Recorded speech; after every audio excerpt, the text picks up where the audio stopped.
Es una sensación inolvidable. La primera vez que uno visita algún país donde las oraciones de este tipo sobrevuelan el cielo, siente un profundo estremecimiento. Es muy probable, lo más posible, que no conozca las palabras, el lenguaje, lo que se está diciendo. Pero nota, muy adentro, que hay una espiritualidad profunda en el ambiente. Hemos tenido la fortuna de poder viajar por muchos países islámicos y siempre nos hemos quedado con la sensación de que quedaba algo por contar. Algo que trasladar a nuestros amigos. Un mundo quizá tabú, quién sabe. Quiero preguntarle a todo un experto, a Andrés Guijarro. Andrés, buenas noches, amigo. Hola, buenas noches. ¿Qué estamos escuchando, Andrés? Pues estamos escuchando la primera sura, el primer capítulo del texto sagrado del Islam, del Corán, que se llama Al-Fatiha, la apertura. ¿Y por qué es importante, y tú lo destacabas, como de alguna forma elemento protector contra el mundo que hoy vamos a descubrir y que tú en parte nos vas a descubrir para toda la audiencia? Ese mundo de los espíritus, espectros, yo no sé llamarlos casi daimones, seres que no son ni de este mundo ni del otro, seres intermedios. Esto sería una especie de protector espiritual para todo ese universo en el que se cree como una realidad en el Islam. Sí, efectivamente. Bueno, esta sura en concreto es importante por varias razones. Una de ellas tiene una importancia ritual fundamental. Es que en la plegaria ritual del Islam, que realizan los musulmanes 5 veces al día, se llama Salat, es imprescindible. Es decir, la plegaria ritual tiene diferentes fases. Entonces, una de ellas es la lectura de un fragmento cualquiera del Corán, pero es imprescindible leer de forma precedente esta. Se dice que todo el Corán, todo el texto sagrado está contenido en esta primera sura. Y bueno, en tanto que el Corán en su lenguaje sagrado, ¿no?, que es el árabe, que es la lengua que vehicula toda la fuerza divina, ¿no?, que tiene el Corán, en ese sentido como texto también que se utiliza para protección, ¿no?, un texto talismánico también, ¿no? La Fatiha es pues uno de los fragmentos más importantes y que se utiliza siempre en los ritos de los que hablaremos luego, ¿no? Ritos, por ejemplo, Andrés, de exorcismo. Por ejemplo. Exorcismos en el Islam. Yo reconozco que soy un absoluto desconocedor de la materia. En los diferentes viajes, casi como hilos sueltos, como retazos, hemos ido elaborando información, pero gracias a varios compañeros, varios amigos, varios expertos de verdad en la materia, como Andrés Guijarro, que yo creo que es una de las máximas autoridades, filólogo, arabista, traductor de textos como el Corán, autor de libros tan importantes como Las señales del fin de los tiempos en el Islam, en fin, todo un experto que nos va a permitir abrir esa puerta. Andrés, un poco quizá más tabú en Occidente que en el mundo islámico. En el mundo islámico no se habla mucho de cara afuera de esto, pero por dentro se interioriza, es mi impresión, y la diferencia. No son solo leyendas, no son solo visiones de unos pocos, no hay la lucha entre lo científico, lo posible y lo imposible. Estos seres de los que vamos a hablar, que son capaces, en teoría, de entrar en otros cuerpos, existen, son una verdad. Sí, efectivamente. Bueno, no creo que sea un tabú, no. Forma parte de la creencia de la espiritualidad islámica en todo el mundo islámico, no solo en el mundo árabe, lógicamente, el mundo islámico en general. Forma parte de la creencia. Hay un capítulo, una sura del Corán que se titula Al-Jinn, ¿no?, precisamente los genios, ¿no?, traducido así si queremos, ¿no?, que habla de estos seres del mundo intermedio, ¿no? Y forma parte, por así decirlo, del en fin, dogma de fe, ¿no?, aunque no existe ese término, no exactamente en la espiritualidad islámica, pero sí forma parte de la creencia asumida de la religión islámica, como puede ser la creencia pues en la profecía en el sentido de la revelación, ¿no?, a través del profeta del Islam, ¿no?, de Muhammad, o la creencia de los ángeles, o en el otro mundo, en el mundo espiritual.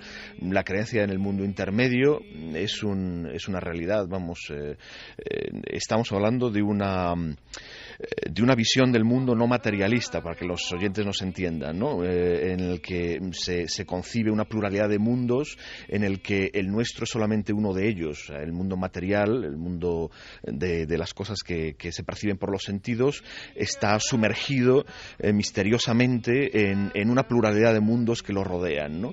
Y entonces, si ya el mundo material, ¿no?, el mundo físico es complejo y diverso, los otros mundos, los mundos paralelos, mundos intermedios y más allá en los mundos espirituales son muchísimo más complejos y muchísimo más diversos que el mundo material nuestro, ¿no? Es curioso, Andrés, que la mística en ocasiones, sea cual sea la religión, se aproxima, por lo menos en términos, a lo que en ocasiones la física cuántica o de vanguardia nos va demostrando sobre dimensiones paralelas. En la fábula, en la imaginación o en la verdad, quién sabe, también se diseñaron diferentes espectros del mundo y se podía cruzar. Esa membrana podía ser cruzada por algunos seres que vamos a conocer. Gracias a Andrés Guijarro yo creo que vamos a tener casi una tipología, una descripción de diferentes tipos de seres. Pero Andrés, antes de embarcarnos, me gustaría que los cientos de miles de amigos en todo el mundo se metieran en la nave radiofónica del misterio y viajasen. Y sobre todo, si nunca han estado en uno de estos países como los que vamos a visitar, que sientan casi ese aroma, un tanto casi hipnótico de estas palabras, estas músicas que va a poner Noel Calero, que inicie un viaje con nosotros a un mundo que recuperamos, simplemente para arrojar luz, para conocer. Una sola cuestión, si puedes con un sí o un no, Andrés, ¿sigue habiendo posesiones y exorcismos y apariciones de estos seres fantasmagóricos hoy? Por supuesto, continuamente. Pues comenzamos, Andrés, si te parece, nuestro viaje empieza. Nuestra idea, nuestro viaje, planea por diferentes lugares, por diferentes desiertos, los lugares de ruina, por ejemplo, los lugares abandonados, y lo veremos desde el principio de la historia. Al parecer han sido enclaves donde lo irracional, lo extraño, lo místico se presentaba, se manifestaba. Antes de eso, hablando un poco de lo que es esa profesión curiosa, ¿no? El exorcista y el exorcismo. Parece que del Islam nos llegan documentos de algunos países y de otros que, sin ser islámicos, comparten esta religión y esta creencia. Existen rituales. Yo le preguntaba a Andrés Guijarro si se parecía lo que conocemos, lo poco que conocemos o vislumbramos del mundo del exorcismo en nuestra religión, vamos a decirlo así, occidental. En la religión cristiana, por ejemplo, sabemos de una serie de doctrinas, una serie incluso de ritos a practicar, y también sabemos lo que le pasa al supuesto poseído. Tenemos un documento que nos trae nuestro compañero Santiago Camacho. Santi, buenas noches. Buenas noches, Iker. Existen, al parecer, documentos periodísticos, ha habido incluso cadenas de televisión que han registrado momentos, se han filtrado este tipo de documentos que antes eran prácticamente prohibidos, muy sagrados, lo siguen siendo, de exorcismos modernos.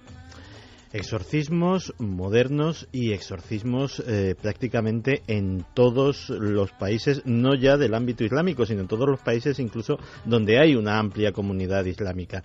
Si te parece, vamos a escuchar un documento sonoro que lo ejemplifica muy bien, porque es un exorcismo islámico, pero esto fue filmado en Londres hace un par de años.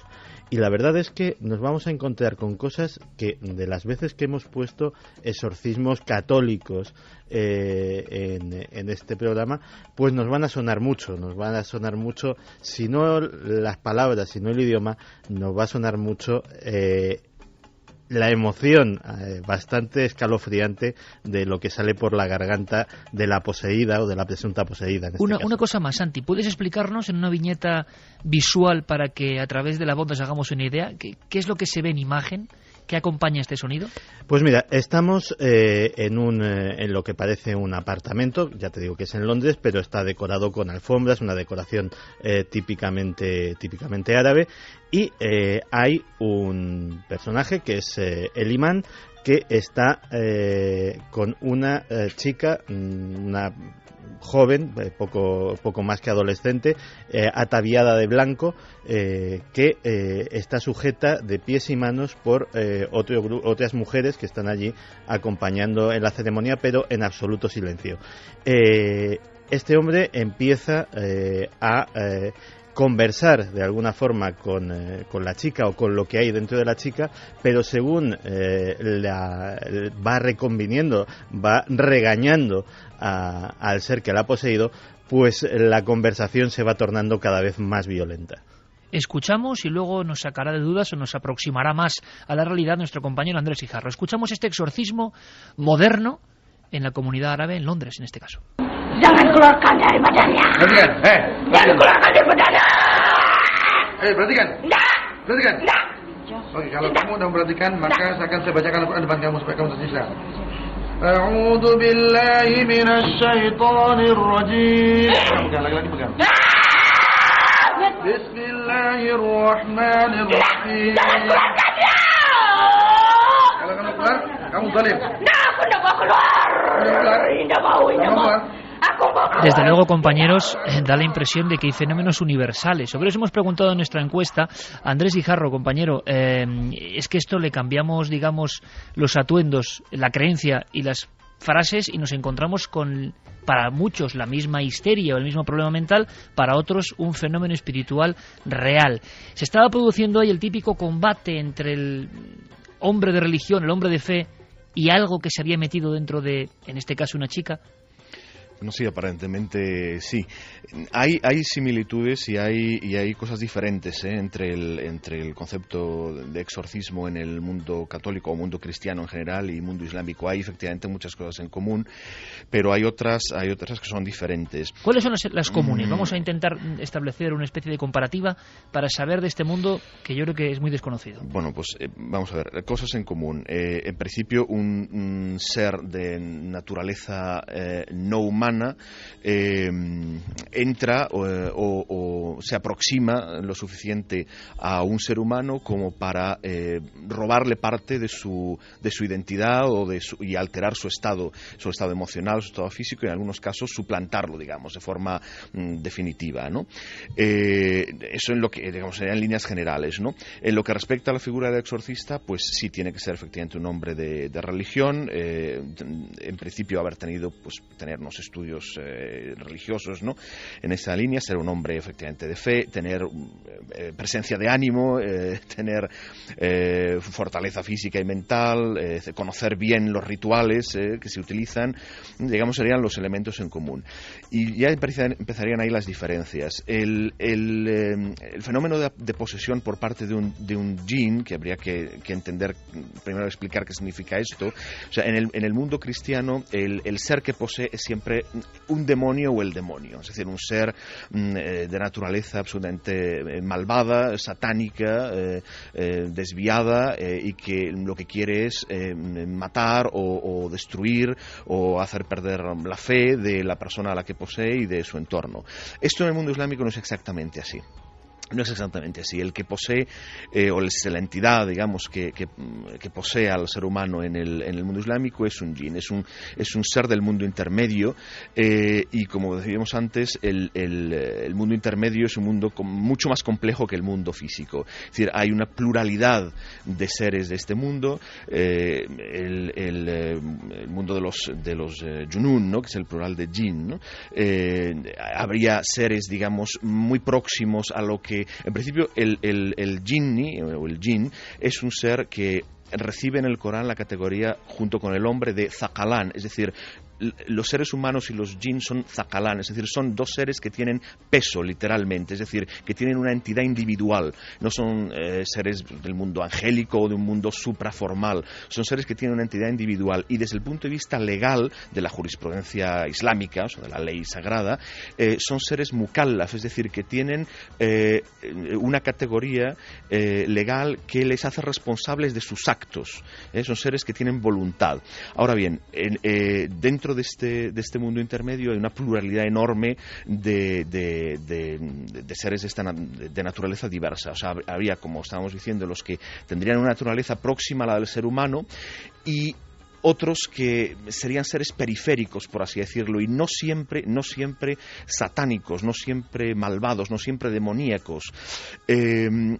Hay un libro muy interesante publicado, no está publicado en español, está en inglés, publicado hace unos años, sobre la tradición del exorcismo en el Islam, que es el resultado de la divulgación, digamos, la tesis doctoral del autor, en el que se incorporan un montón de entrevistas hechas a exorcistas islámicos de muchos países, y es muy interesante sus testimonios, es muy interesante la visión que ellos dan. Por lo tanto, Andrés, permíteme, porque sí. luego vamos a ir poco a poco sabiendo algo de esos seres. Pero hablando primero de esa función tan extraña y que creíamos algunos casi solo propia de la religión católica. Existe, por tanto, el exorcista, es decir, el hombre de fe, de religión, que se dedica a combatir a los demonios en el Islam. Sí, existe. Sí. Normalmente es un imán, efectivamente, una persona que tiene una función, digamos, religiosa, y que por alguna razón se ha especializado, ¿no?, en algunas personas que aparecen en esas entrevistas, algunos exorcistas que aparecen en esas entrevistas que te comentaba, decían que ellos, por casualidad, muchas veces descubrieron su vocación al ver el efecto que su presencia tenía en estos casos, ¿no? Y en otros casos no hay ningún don especial, digamos, simplemente son personas que conocen el ritual y que tienen presencia de ánimo y fuerza interna y externa suficiente como para llevarlo a cabo durante a veces un tiempo muy largo, ¿no? Y como hemos visto, Andrés, se traza una especie de diálogo. Eso sí que ocurre con una curiosa similitud, ¿no? Hay una especie de charla, desde luego nada amigable. Bueno, en el exorcismo católico la tendencia general es a no escuchar al demonio. En fin, lo que se recomienda es que el ser que posee, la entidad que posee, no se la escuche porque es por excelencia un mentiroso y induce al engaño, etcétera. En el exorcismo islámico es lo contrario, es decir, efectivamente se intenta someter a este ser, se intenta hacer que se doblegue a la voluntad del exorcista, lógicamente, que utiliza en el rito el Corán, básicamente es lo que se utiliza, ¿no?, las palabras de poder, ¿no?, que aparecen en el Corán, pero sí que es muy frecuente el entablar un diálogo con la entidad, es decir, se le pregunta cuál es su origen, si es masculina o femenina, cosa fundamental, si luego quieres ampliaremos este tema, ¿no?, porque es un tema muy importante en el mundo del exorcismo en el Islam, o de los junún, ¿no?, en el Islam. Se le pregunta su origen, por qué está haciendo eso, y se le insta a abandonar a ese ser humano, pero sí que es un tema recurrente el de entablar una conversación con la entidad que posee. De hecho, escuchado... Sí, perdona. De hecho, Iker, cuando me estaba documentando para este programa, me encontré con una escena absolutamente infrecuente dentro de lo que sería un exorcismo católico, y era efectivamente en Pakistán un imán que se encuentra con una poseída, habla con el ser que le posee, le pregunta su nombre, le dice que es femenino, que se llama Sita, y automáticamente pues tiene una conversación en términos bastante amables, y entonces el imán le ofrece convertirse en musulmán, porque ella le dice que ella es hindú, porque en realidad no es hinduista de nacimiento, pero se había casado con un jinn masculino y había adoptado la religión de su marido. Entonces consigue convertirla al Islam, y sin mediar otro ritual, simplemente por ese hecho ya consigue que abandone el cuerpo de la poseída. Lo que se le insta, más que en el sentido religioso, ¿no?, a que se convierta en Islam, lo que se le insta a la entidad que posee, ¿no?, al jinni, es que se someta a Dios. Es que en árabe esta palabra es la misma, ¿no? Es decir, se le insta a que se someta a Dios. Es decir, se asume que si ha tomado posesión de un ser humano, está haciendo algo, es un jinn rebelde, digamos, está haciendo algo en contra de lo que Dios les ha dicho a ellos, que es que se mantengan al margen del mundo de los hombres. Si ha tenido lugar esta intromisión en el mundo de los hombres, es que se ha rebelado contra esta decisión de Dios, y entonces se le insta al jinn que se someta a Dios, que se someta a la voluntad de Dios y que abandone a este ser, ¿no? Andrés, ahora conoceremos un poco más, después entraremos en el proceloso mundo apasionante de quiénes son estos seres, quién puede poseer, por qué puede poseer, pero nos gustaría saber también si los fenómenos físicos o los fenómenos que experimentan estos poseídos o poseídas en el Islam también son similares a los que hemos recogido en diferentes investigaciones. Antes abrimos las líneas de contacto, que es fundamental esta noche. Carlos Largo, compañero, hemos lanzado una pregunta que yo creo que tiene su enjundia, porque nos damos cuenta de esos paralelismos que son universales realmente. Todas las culturas parece que creen en lo mismo e incluso se manifiestan los fenómenos de una forma muy, muy parecida. Y abrimos líneas de contacto en este mismo instante, compañero. Pues buenas noches, Iker. Lo primero, y sí, como decías, abrimos esas vías de contacto y el debate de la semana en Milenio 3 en la página web ikerjimenez.com. La pregunta que lanzamos hoy es: ¿por qué las posesiones y las apariciones son un fenómeno universal? De momento, los resultados de las dos respuestas que hemos puesto van así: 68,4% porque hay una realidad ajena al ser humano que se manifiesta, y 31,6% porque la mente humana crea esas fantasías. Por supuesto, interesante. Están abiertas también, Iker, las otras vías de contacto. Milenio 3 con número @cadenaser.com, nuestro correo electrónico. También las frases de los oyentes en la página web cadenaser.com y en las redes sociales La Nave del Misterio en Facebook, en Twitter y por supuesto en Google+. La Nave del Misterio, en esas redes sociales recogeremos toda vuestra información, pistas, preguntas, reflexiones, porque el tema por lo menos es inusual, es una especie de fragmento de la realidad que pocas veces se toca en el mundo del misterio, y creo que necesitamos saber algo más. Van a ir pasando amigos, vamos a ir presentando a diferentes amigos que tienen algo que aportar en este mundo. Por ejemplo, vamos a adentrarnos, a ir haciendo una división entre el mundo de esos seres que en su malignidad parece, según cuenta la tradición, pueden llegar a poseer a las personas, y después no os lo podéis perder porque vamos a contar casos concretos. Nuestro compañero Nacho Ares nos trae algunos documentos, testimonios que son muy interesantes de casos donde esas entidades provocan también muchos de los fenómenos que en otros países se estudian bajo otra característica, bajo otro prisma, ahí envueltos de leyenda, creencia, religión. Es algo muy curioso que se analiza un poco sobrevolando toda la información. Pero quiero que escuchéis a otro experto en el Islam, Carlos Chevalier, que nos hablaba de lo que para él eran los seres, algunos dirían bajo astral, no sé, también hay paralelismo en esto, seres que no llegan a ser humanos, que no son angelicales, seres atrapados en cierta densidad, pero que pueden visitar nuestro mundo. Es increíble, amigos, y a mí lo que me interesa, cómo todas las religiones han creído en estos intercesores, en ocasiones malignos, con nombres complejos. Menos mal que tenemos a Andrés Guijarro para hacer de guía, pero escuchamos a Carlos Chevalier, que nos hablaba quizá de esos Yenum, esos seres, esos jinn, que pueden hacernos daño. Pero dentro de los Sayatín, los peores son los Marijin, porque son los sanguinarios, son los que le pueden hacer daño a las personas, a los animales, pueden introducirse dentro de ellos, explicarían los casos de posesiones, pero todavía quedaría un grado más perverso, peor, que serían los Afarit, que son los provocadores de catástrofes. Todos estos Sayatín, por lo general, están en lugares desérticos, en el mismo desierto, en las montañas, en ruinas abandonadas, y aprovechan, según la tradición islámica, la presencia de personas descarriadas, no solo físicamente, sino sobre todo moralmente.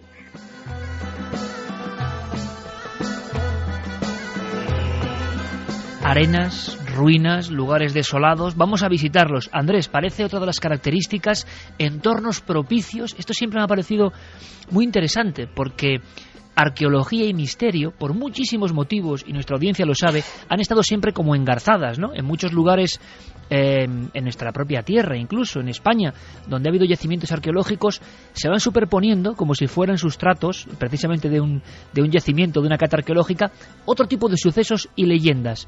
En el mundo islámico parece que pasa lo mismo, y me gustaría mucho esta primera radiografía. Lugares abandonados de este tipo, lugares antiguos, lugares con difuntos, no son muy recomendables, porque uno se puede encontrar con estos seres del mundo intermedio, ¿no?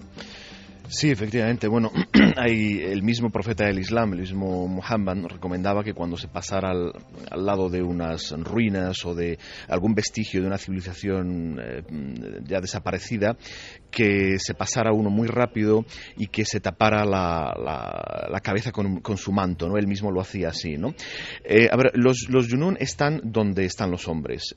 Cuando en un lugar los hombres han desaparecido, ellos permanecen. O sea, los lugares lugares, digamos, residuales, ¿no? Los lugares en ruinas. No es que ellos los busquen, es que son lugares en los que estaban con los hombres se fueron y ellos quedaron, ¿no? Entonces, es por eso por lo que se deben evitar. También se recomienda, efectivamente, no viajar en solitario por lugares solitarios, precisamente por eso, ¿no? Porque uno nunca está solo, en realidad, ¿no? Y siempre, todas las tradiciones espirituales, en el Islam, una de ellas, aconsejan no quedarse desprotegido, ¿no? En determinadas situaciones, ¿no?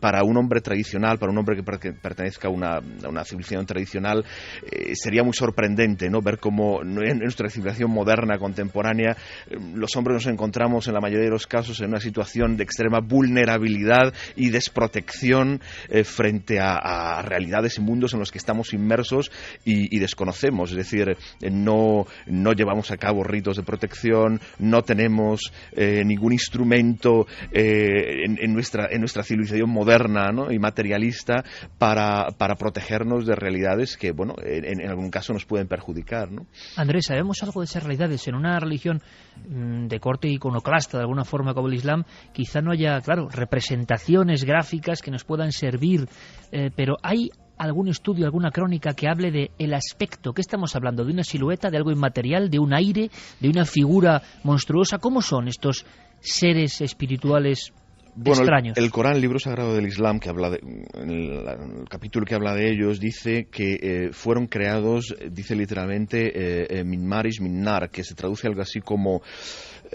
una mezcla entre fuego y aire o un fuego sin humo. Bueno, esto es una forma de referirse a la substancia, ¿no? Por así decirlo, de la que están compuestos. Es una sustancia sutil que no es material ni es absolutamente espiritual, que es intermedia. Un fuego sin humo. Sí, o una mezcla entre aire incandescente y fuego, ¿no? Es simplemente una forma de indicar cuál es la naturaleza de estos seres, ¿no? Es efectivamente una naturaleza intermedia, no es luminosa o espiritual, absolutamente inmaterial, como puede ser la angélica, ni es física, como puede ser la de los hombres o la de los animales. En cuanto a su aspecto, claro, su aspecto real no es visible, pero sí que pueden en algunas circunstancias manifestarse. De todas formas, digamos, la ley que aplica, ¿no? que debe aplicarse tanto para ellos como para nosotros es no provocar el contacto, es decir, que no haya intromisión. Según la tradición islámica, ellos están en este mundo desde antes de la aparición del hombre, fueron creados antes de la aparición del hombre, entonces nos llevan ventaja en ese sentido, pero son mundos que no deben entremezclarse. Y cuando esto ocurre, pues hay casuística al respecto, ¿no? Quiero decir, hay posibilidad de que alguno de esos seres tome una apariencia individual y entre por razones X en nuestro mundo y cohabite o coexista con los humanos, pero es la excepción y no es recomendado en absoluto provocar ese contacto, ¿no?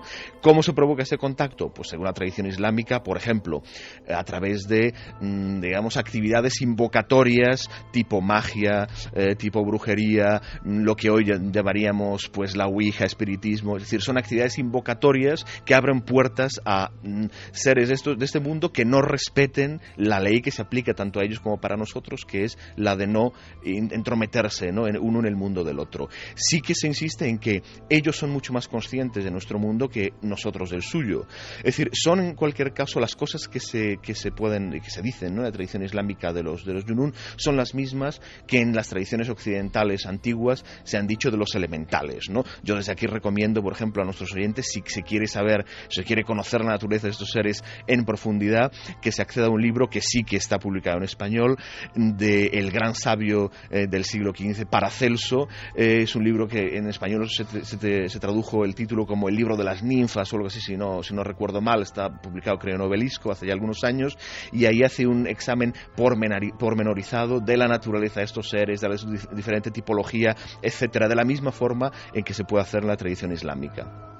Pues vamos a seguir ahondando. ¿Cómo son esos seres? ¿Por qué el exorcista del Islam pregunta si el espíritu que posee es masculino o femenino? Hay ritos, frases, vamos a escucharlas, de protección. ¿Sabéis que, por ejemplo, incluso las pirámides ni más ni menos que las pirámides de Egipto estuvieron envueltas por fantasmas, según la tradición y algunas crónicas, o que algunos de los grandes cronistas del tiempo árabe en España dejaron por escrito también encuentros con estos sucesos en ciertos lugares. Bueno, yo creo que va a haber que descubrirlo. Y después, además, vamos a tener muchísima información y algunas novedades. Una sección de Zapping Internacional que trae nuestro compañero Diego Marañón, reportaje sonoro de Javier Sierra, hora para la conspiración. Bueno, pero ahora, como siempre, lo primero, las noticias del misterio en la SER. Misterio en la localidad coruñesa de Betanzos, donde un colectivo cultural ha dado a conocer una ciudad subterránea que se esconde bajo la actual. Un entramado de pasadizos, la mayoría de ellos inaccesibles, que desembocan en los aledaños de la iglesia Santa María de Azogue y en varias casas del municipio que disponen de un acceso privilegiado a esta ciudad oculta. ¿Pero para qué se utilizaba? Nuestra compañera Teresa Villas de Radio Galicia nos lo cuenta. Algunos documentos hablan de estas galerías como minas de mercurio autorizadas durante el reinado de Carlos III, pero todavía hoy se oyen leyendas que apuntan a la existencia de tesoros escondidos. La Asociación Cultural Dédalo de Bric ha dedicado los últimos 20 años a su estudio, defiende que su construcción es anterior y el hecho de que todos los túneles acaben bajo la iglesia de Santa María do Afougue les ha llevado a pensar en un uso ritual de estos espacios. De La Coruña nos vamos hasta Cádiz, donde expertos en genética de la Universidad Complutense de Madrid han constatado la presencia fenicia en esta localidad en unos esqueletos hallados en el Teatro Cómico de la ciudad.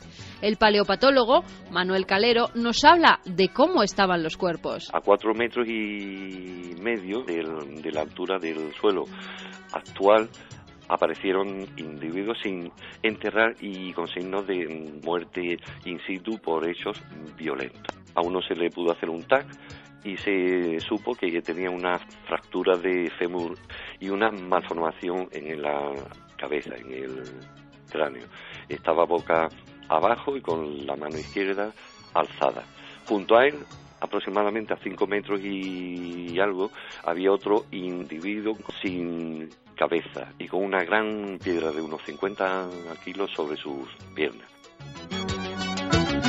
¿Y cómo llegan los especialistas a la conclusión de que esos restos son fenicios? Manuel Calero nos lo cuenta. Como hubo suerte y en los 3 individuos había restos de dientes, pues se pudo hacer ADN mitocondrial.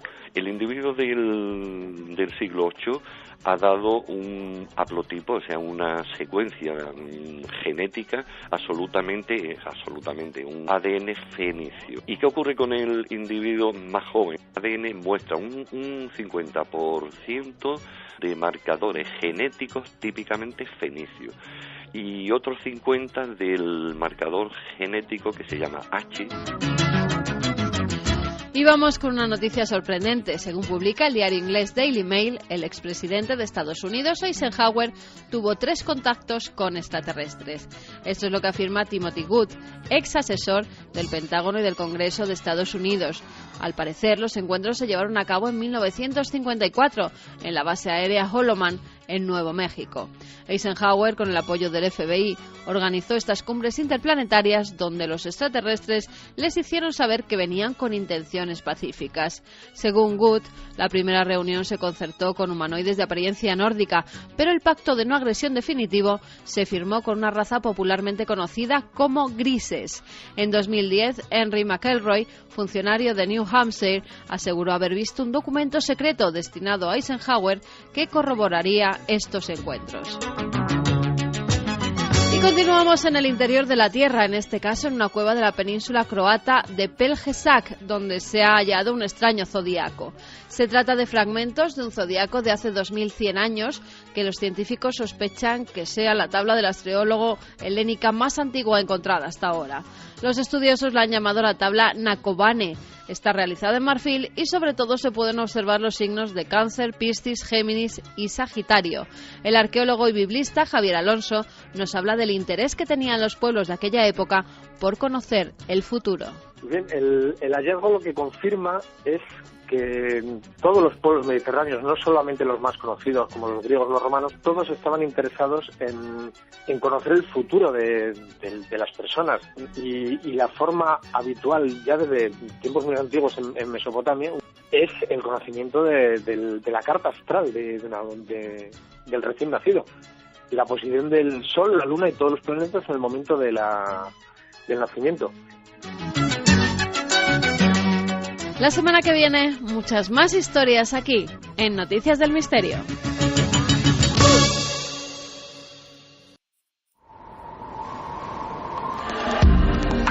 Nunca antes habías estado tan cerca de lo desconocido.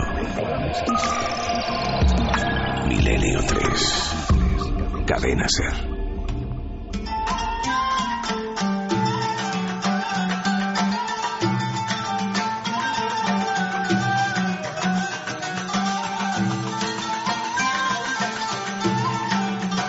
Esto que está sonando ahora mismo, queridos amigos y amigas de Milenio 3, es música ancestral, auténtica, de pleno corazón del Cairo.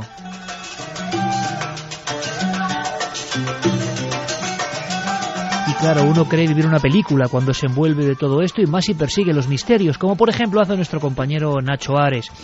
Quiero saludarle ya porque trae algo que yo no conocía y que me parece asombroso para completar este extraño puzzle fascinante del Islam y la conexión con lo paranormal sobrenatural. Nacho, compañero, buenas noches. Hola, Ike, ¿qué tal? Buenas noches.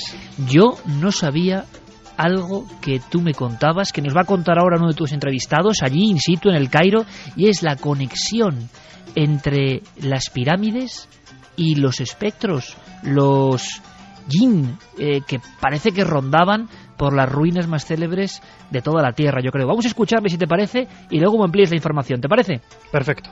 Bueno, los primeros árabes que entraron a Egipto, cuando vieron a las pirámides, ellos hablaron sobre las fantasmas mismas que construyeron a las pirámides. Los mismos árabes, los musulmanes en el siglo VII, cuando invadieron a Egipto, la primera descripción de las pirámides, que ellos hablaron sobre las fantasmas que construyeron a las pirámides. Hemos escuchado bien, me parece maravilloso, no sé de dónde viene esta tradición, quizá ante la complejidad de las construcciones, una teoría que yo jamás había escuchado, pero que allí se comenta, Nacho, en el Cairo se comenta, en los tiempos arcaicos, fantasmas o seres de otro mundo construyeron las pirámides, y lo dicen los egipcios. Desde luego que sí. Escuchábamos a Walid Mamdouh, que es un guía egipcio, intérprete de español, muy buen amigo nuestro, y que sigue muy de cerca Milenio 3 desde tierras del Nilo, ¿no?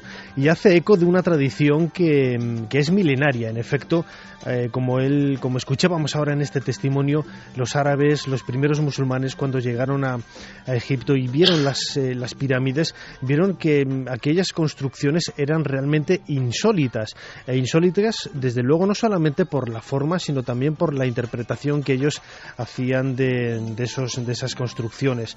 Nosotros las vemos ahora como las construcciones de los grandes faraones. Sin embargo, en aquella época, pues en el siglo VII, las interpretaron de una manera, pues como cualquiera podría interpretarlas, ¿no? Como algo totalmente ajeno a su idiosincrasia, a su naturaleza, y lo veían como producto de fantasmas, como producto de seres extraordinarios, como producto de una tradición milenaria que desde luego no entraba en su manera de ver la naturaleza.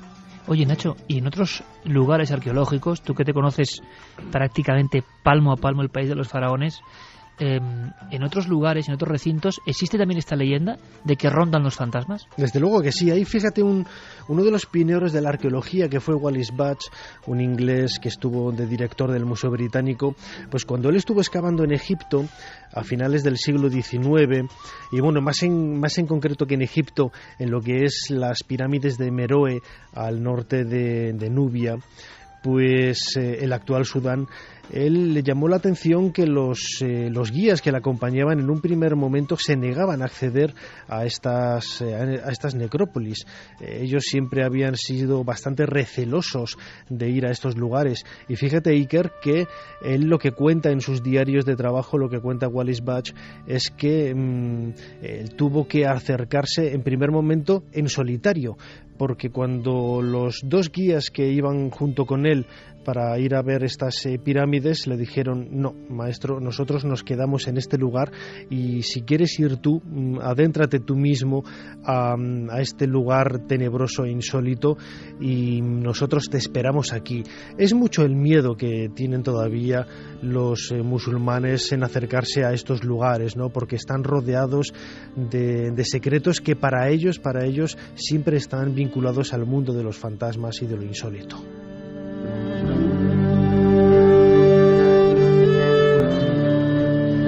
Pues cronista de excepción, y además qué alegría me da tener un corresponsal de alguna forma en esa ciudad tan maravillosa que es el Cairo, que sigue Milenio 3, eso me ha emocionado, Nacho, realmente, y que nos cuenta y nos va a contar historias y casos incluso con intervención policial, casos de muerte, por desgracia, pero que han ocurrido envueltos en el mundo, en la casuística increíble de lo paranormal, vamos a decirlo así, en un lugar como Egipto, ni más ni menos. Por cierto, Nacho, estamos de enhorabuena, no sé si tu novela está ya en la calle. Pues sí, lleva ya prácticamente un mes a la venta. ¿Cómo se llama? La tumba perdida. Acabo de llegar precisamente hace poquitas horas de Jerez, en donde hemos hecho una presentación junto con los amigos de la librería Las Hojas de Bohemia. Estamos muy cansados, pero desde luego con muchas ganas de seguir trabajando aquí en Milenio 3. Hablaremos de esa novela y de esa investigación que en el fondo, Nacho, o sea, la más importante leyenda o verdad, yo no lo sé, de una tumba y un hallazgo arqueológico, ahora lo entiendo, está envuelta de la maldición y de la aparición posible de estos seres y sus influencias. Es que es lógico cuando me dices que hoy, en el 2012, en ese Egipto con tanta turbulencia últimamente, ¿no?, sigue habiendo personas que no solo testiguan haber vivido casos, intervenciones incluso de autoridades, sino que en el mundo de lo arqueológico, en el mundo de los guías arqueológicos, que es un mundo apasionante, lleno de anécdotas, de historias que te cuentan ahí al caer la noche, si ven que tú eres proclive a ello y que puedes de alguna forma compartir, ¿no?, esa otra realidad que no tiene nada que ver quizá con lo que pasa durante el día, pero los guías hoy tienen temor a algunos lugares donde la tradición se ha perpetuado, Nacho. Desde luego que sí, fíjate, hay una historia también muy cercana a nosotros en el tiempo y que tú conoces muy bien, ¿no? Por ejemplo, en el templo de Karnak, en una de las capillas del templo del dios Ptah que podemos encontrar en este recinto sagrado, conocerás muy bien una estatua, la estatua de la diosa Sekhmet, ¿verdad?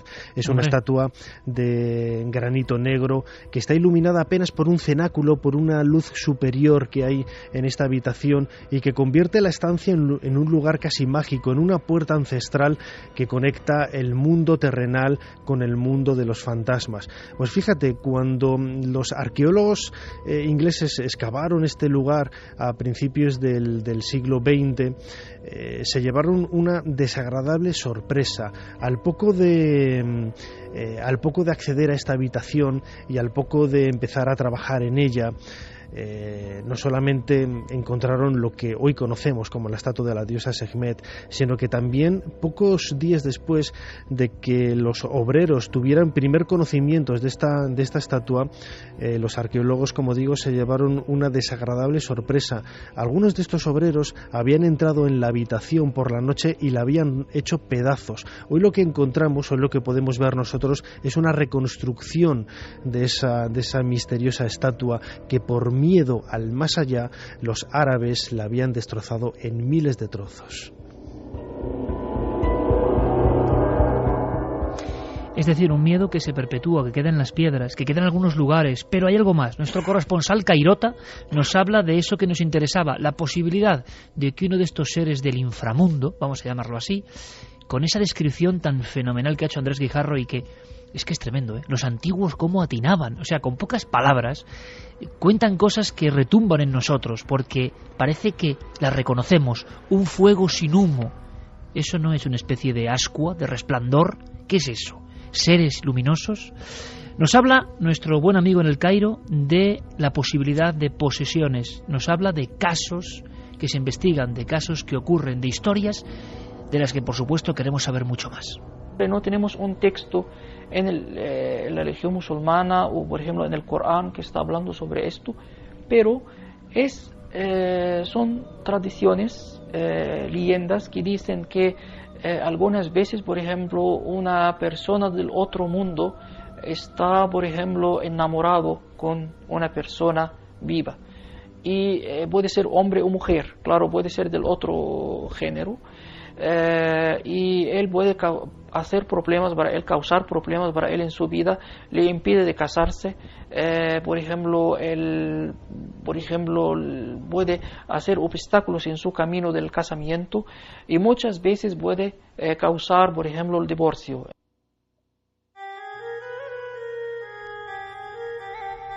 Seres que se entrometen en nuestra vida, en las cosas más cotidianas, pero es que veremos que sobre eso hay casuística e incluso podríamos decir hasta jurisprudencia. Es sorprendente. Un texto de nuestro amigo Andrés Guijarro dice: el Islam no acepta la posibilidad de que el espíritu de un fallecido regrese a este mundo tras su partida o pueda comunicarse con los vivos. Ojo a este dato, porque esto sí que es una diferencia importantísima. El fantasma, el eterno fantasma de nuestro mundo occidental, es el que vuelve del más allá. La eterna historia que viene desde el mundo grecorromano, el muerto que se presenta de nuevo para decirnos algo. Esto, Andrés, es importante. En el Islam no ocurre, el muerto no vuelve para hacer estas cosas. Siempre es la acción de estos seres del mundo intermedio, ¿no? Sí se considera la posibilidad de que, por ejemplo, en un sueño, alguna persona, un ser que haya fallecido de este mundo, se entiende, se aparezca para dar algún mensaje de índole espiritual a la persona. Esto sí se acepta. Ahora, el concepto occidental de fantasma, es decir, el espíritu del fallecido que pues lleva a cabo determinadas actividades en nuestro mundo, o incluso se le puede ver, se le puede contemplar de una u otra forma, no. La tradición islámica no niega la fenomenología en absoluto, lo que le da es otra interpretación. Todos esos fenómenos de tipo pues paranormal, poltergeist o apariciones fantasmales, etcétera, siempre se vinculan, es decir, cuando están relacionadas aparentemente con una individualidad de este mundo que ha fallecido, con un ser humano que ha fallecido, siempre se vinculan a un tipo de jinn que en árabe se le llama qarin, que significa efectivamente compañero, y que consistiría en un jinni, un jinn, un ser de ese mundo intermedio, que ha ido acompañando a esta persona durante toda su vida, porque ha tenido algún tipo de afinidad especial hacia él, por razones misteriosas, ¿no? Que obviamente no se conocen. Ha ido acompañando todos los días de la vida, o prácticamente todos los días de la vida, a esta persona, de tal forma que ha ido creando una especie de personalidad doble, ¿no?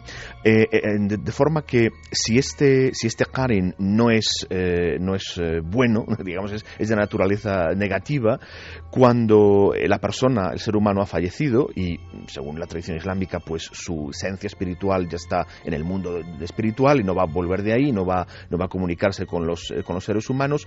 Si durante algún tiempo este qarin, jinn gemelo, digamos, de este ser humano al que ha estado agregado, digamos, toda su vida, sí que puede fingir o hacer ver a las personas que todavía siguen aquí, a familiares, amigos, etcétera, o seguir apegado, digamos, a la realidad física, doméstica, etcétera, que era de la persona que ha fallecido, y manifestarse de alguna otra forma, incluso a veces de forma voluntaria, imitando la personalidad del ser fallecido, para engañar, para, en fin, perturbar, para molestar o para aterrorizar, incluso si decimos si este qarin es de naturaleza negativa, ¿no? O sea, el qarin sería un poco un clon del más allá, de alguna forma, ¿no? Un calco, una sombra. Sí, efectivamente. Este es un mundo muy complejo. Vamos a ver, el mundo de los seres del mundo intermedio son seres de naturaleza psíquica, por entendernos. Entonces, muchas veces resulta muy difícil saber dónde termina el ser humano y dónde empieza el jinn, o dónde empieza el jinn y dónde termina el ser humano. Algunos sabios del Islam han dicho que de los elementos que componen al ser humano, de todos los elementos que componen al ser humano, materiales, psíquicos, sutiles, energéticos, espirituales, el ser humano es un agregado de todos esos elementos. El ser humano tiene un grado muy alto de naturaleza jinn. De naturaleza jinn, es decir, de alguna forma un elemento de nuestra naturaleza comparte esa misma naturaleza de estos seres del mundo intermedio, ¿no? Vamos a hacer una cosa, vamos a escuchar otra oración que nos ha proporcionado Andrés Guijarro, otra oración que hace de talismán. No es un versículo, es un versículo. Sí, son todos los ritos del exorcismo que pueden tener pequeñas diferencias entre exorcista y exorcista, se basan fundamentalmente en la utilización de determinados versículos del Corán. Es decir, es la herramienta por excelencia, ¿no? Esto es, Andrés, el Ayat al-Kursi. Sí, efectivamente, es la ley del trono, ¿no? Vamos a escucharlo y nos cuentas qué es, porque esto de que un ser de otro mundo se pueda entrometer de alguna forma, poseyendo o no, pero haciendo la vida imposible, incluso con temas amorosos por en medio, nos ha sorprendido, y creo que esto nos va a proporcionar todavía datos que nos van a dejar alucinados, a mí y a la audiencia. Lo vais a comprobar. Escuchamos estas palabras, Ayat al-Kursi. Andrés, cuéntanos, ¿esto qué es? ¿Qué estamos escuchando? Bueno, esto es un fragmento de una sura más larga del Corán y es por excelencia el fragmento talismánico del Corán. Todo el Corán en sí mismo es talismánico, es una herramienta de protección, en tanto que en su lengua sagrada, atención, no en las traducciones, sino en su lengua sagrada, en la lengua que fue revelado, que es el árabe, y que es la lengua, digamos, que vehicula todas las bendiciones y que vehicula la energía, ¿no?, divina, por así decirlo, y que se puede utilizar con estos fines. Este fragmento y las dos últimas suras, los dos últimos capítulos del Corán, son dos suras breves, una que se titula Al-Falaq, ¿no?, la aurora, y la última que es An-Nas, los hombres, son por excelencia las tres herramientas básicas del exorcista en el Islam. Y los usos que puedo hacer de ella, pues si quieres entramos en ellos ya, ¿no? Por supuesto, directamente, y sobre todo, si es posible, que no hablemos solo de fábula, sino de realidad creída profundamente, como que uno de estos jinn puede entrometerse en matrimonios, puede poseer a mujeres o a hombres. Vamos, eso tiene que ver con lo que comentábamos antes, una de las diferencias entre el concepto de posesión en el Islam y en el cristianismo. El cristianismo la posesión siempre es producto de la malignidad del ser que posee, ¿no?, que es de naturaleza satánica o demoníaca. En el Islam no siempre es así.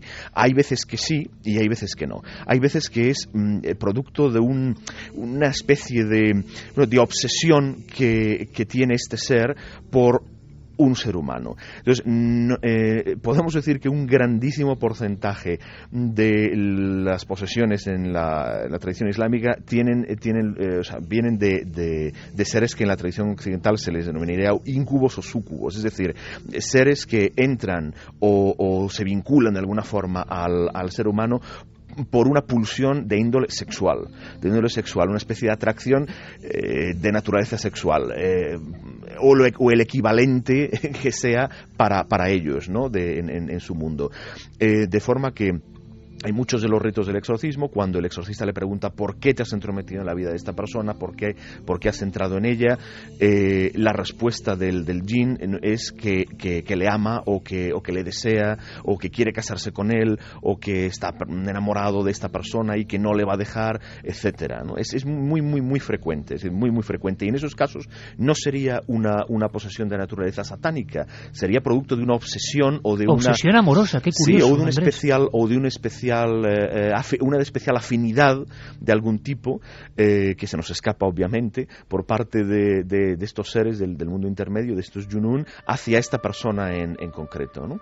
Y en cualquier caso, y luego también insiste los exorcistas en el Islam que no hay siempre un mismo grado de posesión, es decir, no todos los casos serían tan radicales como el que hemos oído antes o como el que estamos acostumbrados, a ver, pues en el mundo cristiano a través del cine, etcétera, ¿no? Hay muchos grados, y ese sería el definitivo, en el que el ser ya domina, digamos, completamente a la persona, ¿no? Se ha adueñado de su voluntad, se ha adueñado efectivamente. Pero habría muchos grados, ¿no?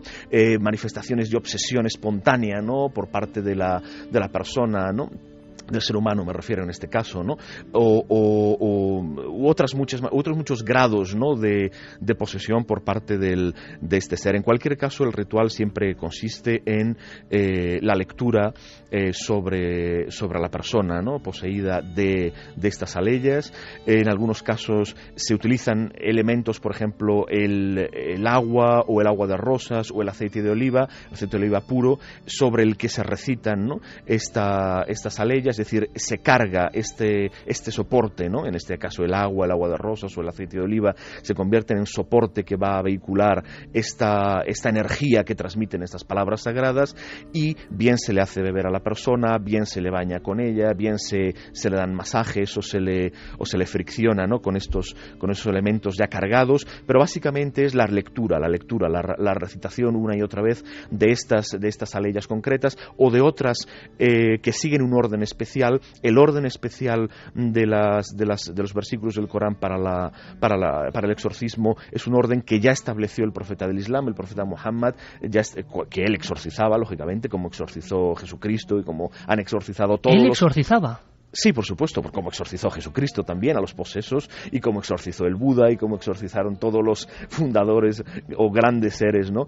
Fundadores de religiones. Como un elemento importante que ahora parece, no voy a decir que sea vergonzante, sino que parece de un mundo muy bizarro, muy extraño, muy escatológico, pero sin embargo todos los grandes fundadores de las grandes religiones, es bueno manifestarlo, Andrés, tenían este don, ¿no? El de enfrentarse a los demonios. Sí, por supuesto. Es que, como decíamos antes, solamente una civilización o una mentalidad absolutamente materialista y que entiende que el mundo empieza y acaba en lo que podemos tocar o ver o percibir por los sentidos, no contempla la posibilidad de que haya otras existencias, ¿no? Que nos afectan, lógicamente, en tanto que coexisten con nosotros, nos afectan, ¿no? Una cosa que me interesa y seguro que va a interesar a la audiencia, porque yo no lo he oído jamás y creo que es interesantísimo, el aceite de oliva como elemento, que curioso, porque el agua, el agua de rosas, hasta lo entendemos, el aceite, claro, como españoles también lo entendemos, pero como material casi sagrado que vehiculiza o que lleva toda la potencia, digamos, ritualística de las oraciones. Sí, pero esto ocurre en la tradición católica también. El aceite de oliva es lo que se usa para la unción de los enfermos, por ejemplo, para que es un sacramento de la Iglesia católica. Claro, pero en un exorcismo nos o en parece... el bautismo también se unge al niño con aceite de oliva, ¿no?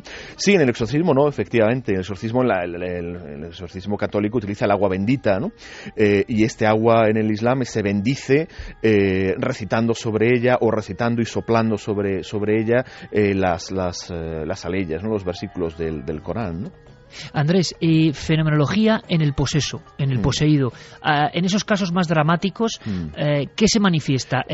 ¿Pasa lo mismo que en los exorcismos más conocidos de otras culturas? Ahí sí que hay, en los casos extremos o de posesión total, sí que hay una práctica afinidad 100%, vamos, con lo que ocurre en el mundo cristiano o en otros mundos, ¿no? Efectivamente, bueno, pues episodios violentos. Muchas veces, dicen los exorcistas, ¿no?, de la tradición islámica, el jinn está oculto, no se manifiesta más que cuando empieza el exorcismo, es decir, cuando empieza a escuchar los versículos del Corán, es cuando la persona empieza a tener un comportamiento violento o, en fin, empiezan a ocurrir manifestaciones, en fin, como ocurre en xenoglosia, una fuerza sobrehumana, episodios de levitación, o de, en fin, los mismos episodios que ocurren en los exorcismos de la tradición católica. Ahí sí que prácticamente no hay ninguna diferencia. Otro curioso paralelismo, como esos seres enamoradizos del otro lado, que en el fondo es la historia de los íncubos y súcubos de otras culturas que visitan por la noche y vampirizan de alguna forma, ¿no? Es decir, todo tiene una base que es muy común. Santi, tú has estado indagando en la cuestión de casuística y ahora Nacho nos va a contar unas cosas junto con nuestro corresponsal en el Cairo, realmente interesantes, de casos concretos, de casuística concreta, pero parece que esa especie como de efectos clásicos, xenoglosia, titanismo, autolesiones, ocurren hoy en los diferentes países de ámbito islámico y están ocurriendo también los exorcismos y algunos incluso se están filmando. Sí, de hecho hay, como ya te he dicho, prácticamente en todos los países del ámbito islámico se está dando el exorcismo. De hecho, ahora mismo incluso en Egipto hay, para que veas hasta qué punto está metido en la tradición y en la religión, hay un famoso sacerdote copto que está llevando a cabo exorcismos, obviamente de cristianos, pero que está atendiendo también a muchísimos árabes, a muchísimos musulmanes sí, que están que se ponen a su disposición. Y viceversa también, hay muchos cristianos coptos, muchos que acuden a exorcistas musulmanes. Esto en Egipto, donde coexisten las dos religiones, eso es relativamente habitual. Y desgraciadamente también he constatado un fenómeno que también se da en en la tradición del exorcismo cristiana, que es el exorcismo que sale mal o el exorcismo que es llevado a cabo por alguna persona no preparada o especialmente fanática. Recordemos los casos pues del exorcismo del Albaicín o del exorcismo de Annalise Mitchell, que fue llevado a cabo por sacerdotes pero también acabó fatal. Hay ejemplos en el Islam también. Y hay ejemplos en el Islam. De hecho, tengo aquí ahora mismo el caso de una joven marroquí de 22 años que murió durante un ritual de exorcismo porque fue obligada a beber 11 litros de agua presuntamente para la purificación. De hecho, los padres de la joven quisieron detener el exorcismo y llevarla en ambulancia, pero el exorcista o presunto exorcista les detuvo diciendo que era la única forma de expulsar al demonio de allí. También me he encontrado pues los típicos, encajaría más con lo del exorcismo del Albaicín, personas que no tienen ninguna cualificación, que directamente se meten por fanatismo o por, llamémosle entre comillas, buena voluntad a una tarea de estas. Y en Kuala Lumpur el año pasado se dio un caso atroz en que un joven, Muhammad Fauzi, de 23 años, ha sido sentenciado a una larga pena de prisión porque acabó con la vida de sus dos padres, de ambos progenitores, al quererles practicar un exorcismo que además, según la prensa birmana, es muy comedida y entra muy poco en los detalles, pero a los que sometió, cito textualmente, a abusos imposibles de reproducir. Lo cual pues da mucho lugar para la imaginación. Pero efectivamente, o sea, igual que ha habido en el ámbito cristiano, pues exorcismos que han acabado mal, pues también evidentemente los hay en el mundo musulmán. Es curioso porque estamos aprendiendo una vez más, y ahora escucharemos vuestras reflexiones, opiniones, preguntas, para pasar luego a la casuística que está pasando hoy, que está ocurriendo hoy, casos recientes que me parecen muy interesantes y de los que yo jamás había oído hablar, pero es cierto que nada parece casual. La lucha entre la luz, las sombras, el bien y el mal, en todas las religiones del tiempo más arcaico, parece que tienen los mismos patrones, y eso ya en sí es una gran pregunta. No todo es quizá azar o las cosas se inventan por pura fantasía. Sobre eso iba un poco la encuesta. Da la sensación de que hay unos bloques, unos cimientos. Da igual la religión, da igual el pensamiento hacia dónde derive después. Parece que hay unas bases que nos cuentan la misma historia, una sin duda estremecedora y fantástica historia. Seguimos viajando. Carlos Largo, hacemos caso, ponemos por supuesto micrófono a nuestra audiencia. Vamos a repasar la encuesta de la semana en Milenio 3 en la página web ikerjimenez.com. ¿Por qué las posesiones y las apariciones son un fenómeno universal? Ahora mismo, un 67,7% opina porque hay una realidad ajena al ser humano que se manifiesta, y el 32,3% de nuestros oyentes opina porque la mente humana crea esas fantasías. Reflexiones, pensamientos al aire, a las ondas, nunca mejor dicho, de nuestros oyentes. Juan Antonio Ortiz Sánchez nos comentaba: esta práctica era común en las sociedades antiguas y tenía su origen en la magia. En la antigua Babilonia o Irak, los sacerdotes rompían una imagen de arcilla o de cera que simbolizaba al diablo, con el fin de destruir al demonio real. Los griegos y los egipcios realizaban ritos similares. Muchas religiones siguen hoy practicando el exorcismo en todo el mundo. Qué interesante mensaje, por cierto, y qué bien documentado. Nacho también nos decía: impresionante el exorcismo, sin entender el idioma se veía esa lucha, esa confrontación y el grito desgarrador. Gran tema el de hoy.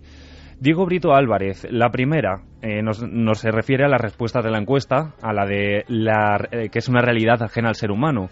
Él opina que independientemente de la ideología, esas fuerzas oscuras son propias del mundo, incluso diría del universo. Varían las creencias y los ritos, pero lo que no varía es el fin y la fe. Celia Marcuentas nos preguntaba que qué opinamos sobre que el Islam podría ser la religión del diablo de los cristianos. ¿Podría ser un indicador de la persecución de cristianos en muchos lugares del mundo? Bueno, es un tema interesante y del que hablaremos y del que se está investigando, y prepararemos un dossier que creo que va a sorprender en un futuro. Silian también nos comentaba, las posesiones y las apariciones son un fenómeno universal porque el mal no entiende de razas ni culturas. Las posesiones se producen en personas que le tienen tanto miedo al mal que creen que está dentro de ellos. Juan Miguel, por ejemplo, decía, ¿hay también casas encantadas en el mundo árabe? Ah, qué buena pregunta. Pues mira, Carlos, vamos a hacer una cosa. Vamos a escuchar a el buen amigo de Nacho Ores, nuestro oyente y corresponsal en el Cairo. Vamos a dejar que nos cuente algo y ahora Nacho ahonda y da más datos, porque las manifestaciones de estos seres se parecen tanto a la casuística que otros llamarían paranormal. Es decir, yo planteo esto, ante los mismos fenómenos, el matiz cultural, el matiz tecnológico, el matiz de la persona concreta que los interpreta es quien da el nombre, quien bautiza. Fenómeno de poltergeist. Y luego si ocurre, por ejemplo, en una barriada del Cairo hace unos años, es un jinn, ¿no?, que está actuando. Pero en el fondo, lo que se está observando parece muy similar. Escuchad, por favor, con muchísima atención. Era una viuda que vivía con su hijo en una casa. Escuchaba un sonido extraño que le llamaba, la invitaba para hacer relaciones sexuales. Y es una fantasma. Ella llamó a la policía y informó a ellos pero claro, era una cosa ridícula para ellos. Bueno, esta voz la dijo que él va a visitar a su casa a las 5 de la tarde. Si ella no se casa con él va a matar a su hijo. La policía fue a la casa y toda la casa estaba arrodillada de todos los lados. A las 5 de la tarde ellos encontraron las ventanas, se abrieron muy rápido, entró un viento y escucharon todos a una voz que dijo, te he avisado. Ella agarró a su hijo, estaba abrazando a él. Esta fantasma o este espíritu sacó el hijo de sus brazos y la echó en el techo y le mató. Nacho, abuela pluma, historias que has recogido y en este caso historias con intervención policial y de final de los años 60. Sí, apareció publicado como testimonio de una de las informaciones recogidas por las investigaciones de Said Ismail, un periodista egipcio que suele publicar temas de este sentido, ¿no?, en el periódico Al-Akhbar, ¿no?, en las noticias. Como vemos, es un caso que a nosotros nos llama la atención, ¿no?, por estar enfocado y enmarcado en la tradición islámica, en el mundo árabe, pero que tendría muchos paralelos en lo que hoy denominamos nuestra tradición occidental, ¿no?, nuestra propia tradición natural. Y sin embargo vemos que tanto en un entorno como en el otro los ámbitos, los problemas siempre son muy parecidos, ¿no? Y aparecen voces, aparece un increscendo y el tema sexual por en medio también, otra vez.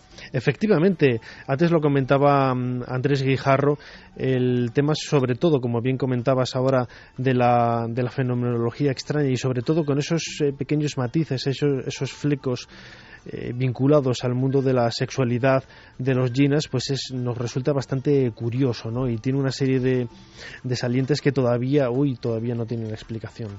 Es curioso, Nacho, luego me comentarás porque hay periodistas, algunos curiosos en cuanto a su proceder, porque informa de este tipo de sucesos envueltos de leyenda, envueltos en ocasiones de datos y, bueno, sus publicaciones no dejan de ser un material sumamente interesante, como esto que nos cuenta ahora Carlos Chevalier, y es las oraciones tradicionales, no las que emplea el exorcista, sino las oraciones, vamos a decir, para salir al paso, o casi las frases que se comentan, se dicen, esto imagino que es tradición puramente popular, entre quienes creen que estos jinns pueden aparecerse en cualquier momento. Escucha, ya veréis qué interesante.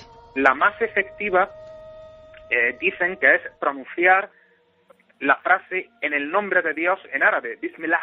Suena fortísimo, repetida y enérgicamente. Sin embargo, los sufíes de Al-Ándalus tenían por costumbre algo todavía mucho más corto, que era pronunciar el pronombre sagrado, él, en árabe. Él, en árabe, referido a Dios, se dice Hua, pronunciado no como H aspirada, sino con lo más profundo de la garganta, cerca del esternón. Eso pronunciado con una cadencia como de fa sostenido era lo que hacía que cualquier jinn maligno se apartara rápidamente y, si era un jinn creyente, ayudara al hombre a seguir por la vía del Islam que había elegido. esto en el fondo es llegar a lo más profundo y lo más humanizado de los ritos, como cuando escuchamos en la eterna Galicia, todavía hoy, hacer el círculo alrededor de uno para protegerse de las ánimas o de las apariciones.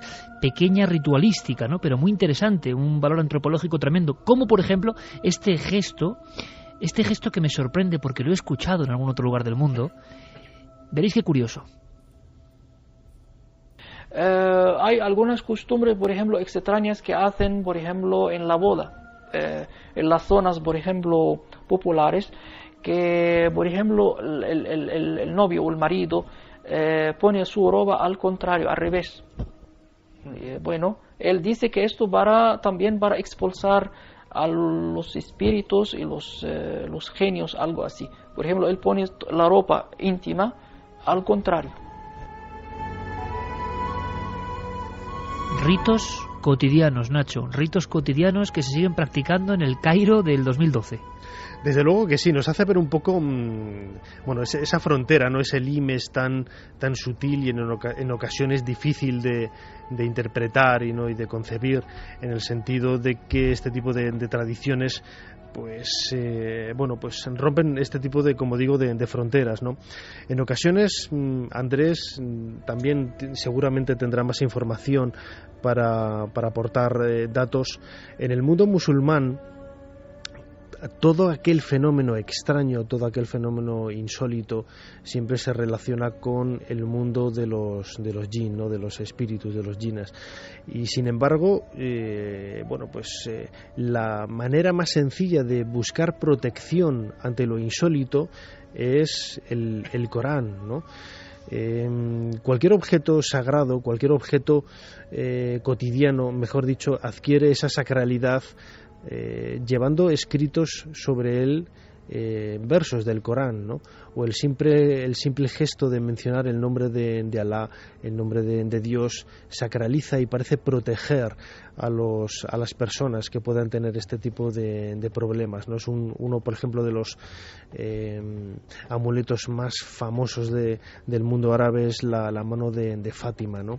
El más conocido, quizá, ¿no? Quizá, efectivamente, es la mano de Fátima, en el sentido de que las diferentes teorías, las diferentes hipótesis de trabajo que intentan explicar la sacralidad de este objeto es quizá el que la propia mano del ser humano lo que nos hace es escribir el nombre de Alá, ¿no? Esta mano abierta, ¿no? Esta mano derecha, ¿no? Son quizá esos elementos que a nosotros nos resultan insólitos, pero que desde el mundo, desde el punto de vista de una persona árabe, pues quizá, desde no un árabe, sino un musulmán, quizá tiene también esos matices de verosimilitud, ¿no? En muchos lugares del mundo islámico yo he visto esas manos abiertas y otras incluso solamente en lugares más pobres. Recuerdo la frontera de Túnez con Argelia, las manos que habían sido manchadas en barro quizá y puesta en el dintel de las puertas, ¿no? Como si fuese una mano que ahuyenta a ese mundo o a ese inframundo que puede estar rondando, Andrés. Y realmente la magia es una forma cotidiana de protegerse, pero como siempre la magia tiene peldaños que no deben recorrerse. Tú al principio del programa decías algo que dicen idénticamente, por ejemplo, los exorcistas en España, los exorcistas oficiales, siempre ponen al espiritismo, a la magia y a la invocación como, incluso a la Ouija, por supuesto, el elemento por donde estos seres entran en la vida de los hombres y las mujeres. Y esto se repite en el Islam. Sí, efectivamente, así es, en tanto que la magia, es decir, las energías que se mueven en la magia son energías del mundo sutil, es decir, no es un mundo espiritual, no son energías del mundo espiritual, sino que son energías más próximas al mundo material, son del mundo intermedio. Entonces, involucrarse, digamos, en este tipo de rituales que normalmente tienen un elemento invocatorio, que por cierto, esta es una de las razones por las que Se supone que dice la tradición islámica que el intentar el contacto con los junún nos perjudica a nosotros y les perjudica a ellos, en el sentido de que como gran parte de estos rituales tienen que ver con tienen elementos invocatorios, es decir, se les solicita la ayuda de estos seres o se les invoca de forma directa o indirecta, muchas veces de forma indirecta y sin ser consciente de ello el invocador, pero se les invoca de alguna forma, es decir, en el sentido de que uno intenta formar parte de alguna forma, utilizar elementos de su mundo, pueden llegar a creerse lo que no son, es decir, puede llegar a perjudicarle en el sentido de que estos seres tienen una tendencia al endiosamiento, es decir, al ver que los seres humanos necesitan de ellos, intentar pues hacer que los seres humanos les adoren o les rindan culto o les ofrenden cosas, etcétera. Y esto, desde el punto de vista de la religión islámica, es algo por lo que ellos tendrán que rendir cuentas, puesto que no es su función, ni es este culto y esta veneración se le debe solo a Dios, ¿no? Entonces, en ese sentido, la magia es perjudicial para el ser humano, o en fin, la magia en ese sentido, ¿no? Para crear causas en este mundo, utilizando elementos del mundo intermedio, no es beneficioso para el ser humano y tampoco es beneficioso para estos seres del mundo intermedio que se ven involucrados, ¿no? Y sí, en tanto que hay siempre un elemento invocatorio, es una puerta, claro, es una puerta de acceso, ¿no? Y hablando de puertas, Andrés, ¿la Ouija o algo similar en el mundo islámico? ¿Se tiene conocimiento de eso? No existe, no, la Ouija, bueno, incluso, no. No digo que no haya quien la practique, pero no pertenece a la tradición islámica y no... Y no hay ningún sucedáneo, ¿no? De alguna forma de invocación de ese tipo con las letras. No, de esta forma no. Sí que hay rituales mágicos y brujeriles, si se quiere, ¿no? De invocación y para utilizarlos a los junún, efectivamente para causar mal o bien en el mundo material, en nuestro mundo, pero no está un instrumento para contactar con, en fin, los fallecidos o los... No, así no lo hay. Bueno, vamos a escuchar algo que sí que hay y que es curioso. Cuando hemos trabajado en alguna ocasión en otro mundo tan distinto como el de Japón, la cultura japonesa, sus mitos, sus fantasmas, al final están ahí los trazos paralelos, que es lo que queremos un poco observar, lo universal de estos fenómenos del hombre y de lo que parece que no es el hombre, quién sabe. En Japón, por ejemplo, hay una creencia tremenda de las casas de mal augurio, las casas que están, por ejemplo, junto a lagos, junto a charcas, sobre todo junto a canalizaciones de agua, puentes donde queda agua acumulada, sobre todo el agua estancada. Y para los japoneses el agua estancada significa un lugar donde los yurei, en este caso, que también incluso recuerda, ¿no? Son todo términos muy parecidos. Sí, también en el mundo islámico, el tema del agua estancada. También. Sí, mira, cualquier sitio en el que haya algún grado de corrupción, un vertedero de basuras, agua estancada. Sí, porque se entiende o se considera que estos elementos, digamos, inmateriales, estas energías de la materia orgánica en corrupción, son una de las cosas de las que se alimentan al menos algunos de estos seres. Igual ahora me das más detalles, Andrés, sí. Pero quiero que escuchemos a nuestro compañero en el Cairo, porque fíjate, existe esa conexión y nos lo contaba de esta forma que parece increíble, pero ahora tú nos vas a dar más datos. Agua, a mí me pareció muy sorprendente, porque el agua, con ese sentido purificador, pero sin embargo, si está estancada, si está bajo algún edificio, si lleva mucho tiempo ahí en la oscuridad, mal asunto. Escuchamos. Además de las historias de la voz que pueden escuchar del agua, que por ejemplo se arrojaban mujeres en la agua y por ejemplo puede ser una mujer se suicida, por ejemplo un hombre se suicida y después de a lo largo de muchos años se podía escuchar una voz que le llama desde el agua. Esto pasaba muchas veces en las aldeas. Sí, siempre en las aldeas hay una relación entre el agua y las fantasmas. Siempre cuando estás cerca, tienes una casa cerca de un lugar que tiene agua, un canal de agua, por ejemplo un brazo del río Nilo, hay posibilidad de ver algo extraño. Alguien que te llame desde el agua, una voz extraña, algún ruido. alguien que te llame desde el agua. Qué curioso paralelismo ha surgido aquí, Andrés, ¿verdad? El agua junto al hogar, el agua quizá como, no sé, espejo yo que puede adentrar esto. En lo que estaba diciendo esta persona, una cosa es efectivamente lo que él decía, que corrientes de agua o desde el río se oyeran voces o hubiera alguna presencia allí. Esto es una cosa, esto es algo que aparece también en la tradición de los elementales en Occidente. Son las ondinas, son las ninfas del agua que atraían a los hombres, ¿no? Ahí estaríamos hablando de un jin que habita el agua, es decir, un jin del agua, igual que los hay del aire, igual que los hay de la tierra, pues los hay del agua. Entonces sería un jin del agua. Otra cosa son las aguas putrefactas o las aguas estancadas. Eso es diferente. Ahí la presencia de los yunun tiene que ver con los efluvios, digamos, de esa putrefacción, igual que en un sitio en el que, bueno, pues digo, un sitio inmundo o un sitio sucio, un vertedero de basuras en los que hay, digamos, efluvios no solamente físicos sino también sutiles. Estos son los que atraen, ¿no? Estos, y normalmente, claro, se dice efectivamente los yunun que habitan estos lugares, los yunun que se alimentan de la putrefacción o de los efluvios sutiles de la putrefacción, son normalmente yunun negativos, ¿no? Son malvados o son perversos o no son luminosos, digamos, no necesariamente perversos, satánicos, demoníacos, como decía. Simplemente es que hay que entender que el concepto de yunun, sobre todo los que causan molestias, ¿no? Los que causan problemas, ¿no? al ser humano, no es exactamente, como decíamos, el concepto de Satán. En el mundo cristiano, los satánicos, al final Satán se ha terminado convirtiendo en una especie de antidios, ¿no? De un ser poderosísimo, un ser que en el mundo islámico el mundo de los yunun o la influencia de los yunun negativos se puede considerar más como una infección, es decir, es un fenómeno de infección que puede ser más grave o puede ser menos grave. Entonces, si es menos grave, si es un fenómeno de infección, digamos, leve, bueno, pues es fácilmente, con todas esas herramientas que da la misma tradición islámica, la fuerza de los versículos del Corán, etcétera, pues se atenúa. ¿Qué es una infección más grave? Bueno, pues es el mismo medicamento, pero en dosis más altas, ¿no? Entonces no tiene ese componente, no tiene, incluso los mismos exorcismos, si se ven, y algunos grabados, en fin, y filmados, no tienen ese componente tan solemne como tiene el exorcismo católico. Es una cosa mucho más cotidiana. Es muy interesante esas entrevistas que aparecían en este libro que comentaba al principio de los exorcistas, como con la naturalidad, claro, es algo a lo que ellos se enfrentan todos los días, ¿no? La naturalidad con la que hablaban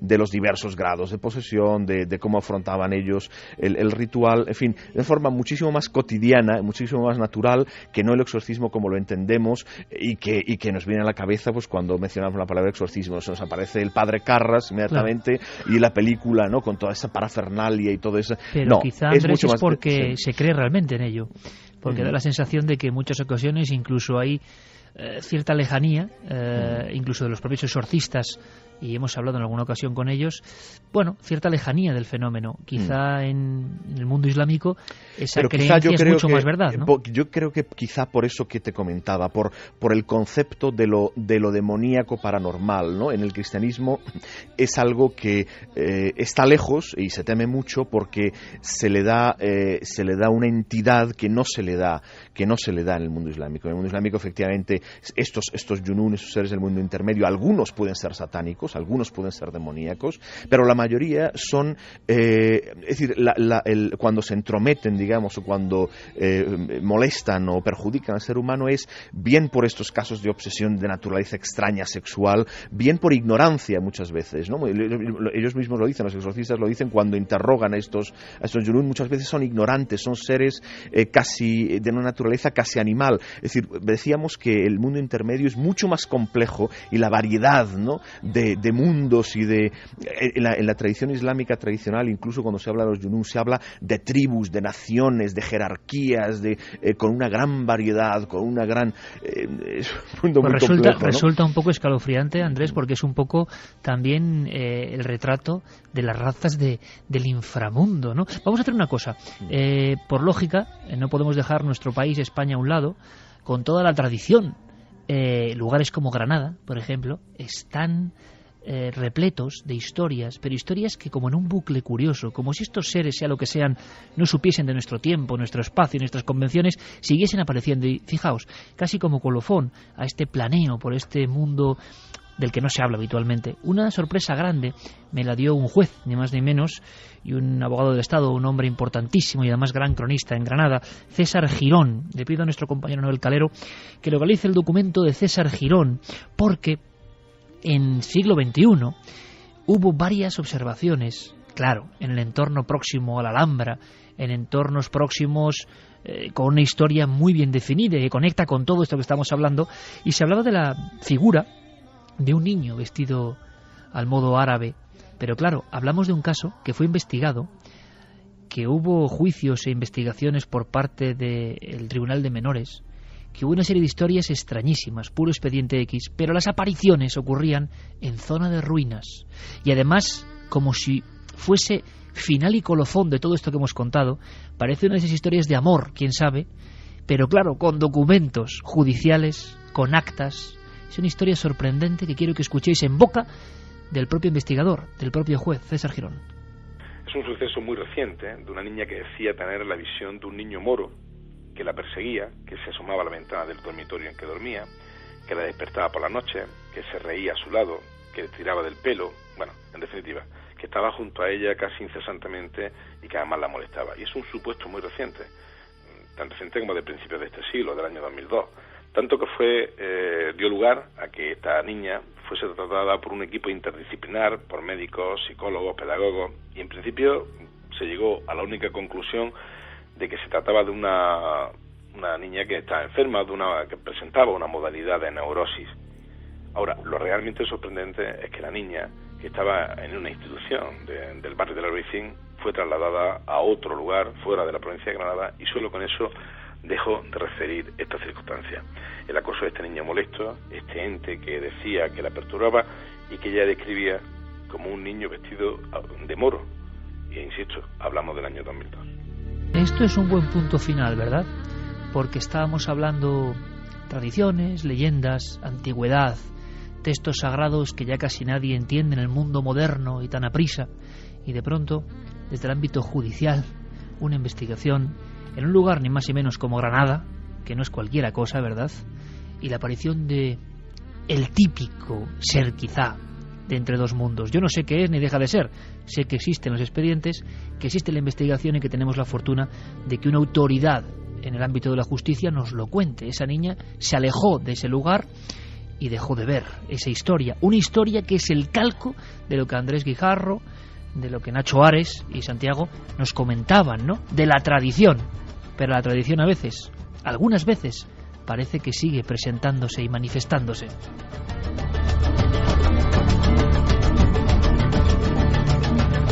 Y con este punto final, para asombrarnos, para comprobar que todas estas cosas no solo son viejos legajos, sino que ocurren en silencio, en ámbitos de los que no suelen salir, y que gracias a la amistad que tenemos con tanta gente nos lo pueden contar y os lo pueden contar, nos quedamos con cierto escalofrío, ¿no?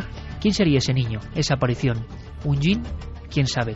Yo quiero agradecer a Andrés Guijarro y a Nacho Ares, a ambos el esfuerzo que han hecho por contarnos unas cuantas cosas, por hacernos aprender y por trazarnos un mapa absolutamente desconocido para la gran mayoría, estoy seguro. Así que yo os lo agradezco de todo corazón. Un abrazo muy fuerte, amigos, y gracias por trasnochar con nosotros en Milenio 3. Muchas gracias, un placer, Iker. Buenas noches, Iker. Gracias, compañeros. Por cierto, don Santiago Camacho, en el mundo islámico hay equipos de investigadores que persiguen estos fenómenos. Pues aunque parezca mentira, sí los hay, y de hecho me he encontrado con un país en concreto, que de hecho Diego nos va a contar alguna cosa ampliada, en el que hemos encontrado de entrada 2 programas de televisión remotamente primos de cuarto milenio. ¿En Pakistán? En Pakistán.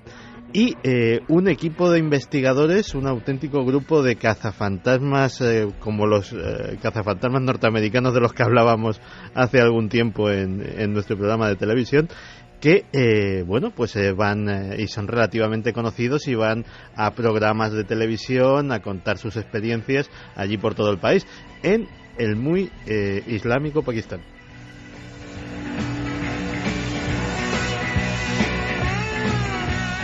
Bueno, pues después de conocer un poco el mundo de los yin, de los yenum, de los amores casi de ultratumba, de las tradiciones que luego se convierten en casos que han pasado incluso en nuestro propio país y han llegado a los papeles de la justicia, de conocer un poco que hasta en las pirámides hubo tradiciones de seres inmateriales, de conocer también, ¿por qué no?, que las ruinas, lugares como los vertederos y ámbitos con aguas estancadas no son muy recomendables, porque puede aparecernos lo imposible de repente, después de conocer historias de la policía y de supuestas muertes, e incluso de investigadores que publican en los periódicos de mayor tirada del mundo islámico. Después de conocer todo eso, yo os invito a una tercera hora que puede ser apasionante.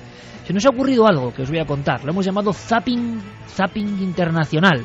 De vez en cuando tenemos que saber qué se hace por ese mundo sorprendente. Países diferentes, lenguajes por supuesto diferentes, pero el misterio como punto de mira. Y también no os podéis perder, de verdad, el reportaje, el cuaderno sonoro, el cuaderno de campo sonoro de Javier Sierra. Arqueología audible de alguna forma. Es sorprendente y escalofriante. Todo eso y mucho más. A la vuelta, después de las noticias. Milenio 3 continúa.